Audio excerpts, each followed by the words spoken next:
எங்கே போனீங்க காலையில்? அவா வீட்டுக்கு போனீங்க. கடைக்கு போனியா? என்ன வாங்கினா? என்ன வாங்கினா? ஆ, ஒன்று தான் வாங்கினியா? ஒன்றுன்னு சொல்லிட்டு 3 வரல காட்டுற. 3 வாங்கினியா? சரி, ஓகே. தாத்தா என்ன கொண்டு எங்கே கூட்டிகிட்டு போனாங்க? கடைக்கியா?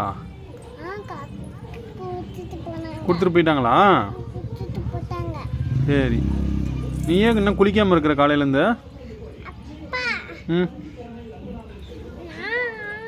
ம் நீங்கள் சொல்லுங்க யாழ்னிமா. பாட்டில் எடுத்து தூரமாக போடுறீங்களா? ஆ, சரி, வாங்குங்க.